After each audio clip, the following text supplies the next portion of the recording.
सर्वगामिनीम् यस्याम् हिरण्यम् विन्देयम् गामश्वम् पुरुषानहम् अश्वपूर्वाम् रथमद्याम् हस्तिनादप्रबोधिनी श्रियम् देवीमुपह्वये श्रीर्महादेवीर्जुषताम् ताम् सोऽस्मिताम् हिरण्यप्राकाराम् मात्राम् ज्वलन्तीम् तृप्ताम् तर्पयन्तीम् पद्मे स्थिताम् पद्मवर्णाम् तामिहोपह्वये श्रियम्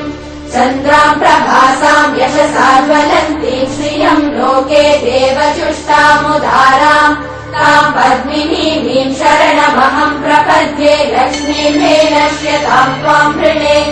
आदित्यवर्णे तपसोऽधिजातो वनस्पतिस्तव वृक्षोत बिल्वः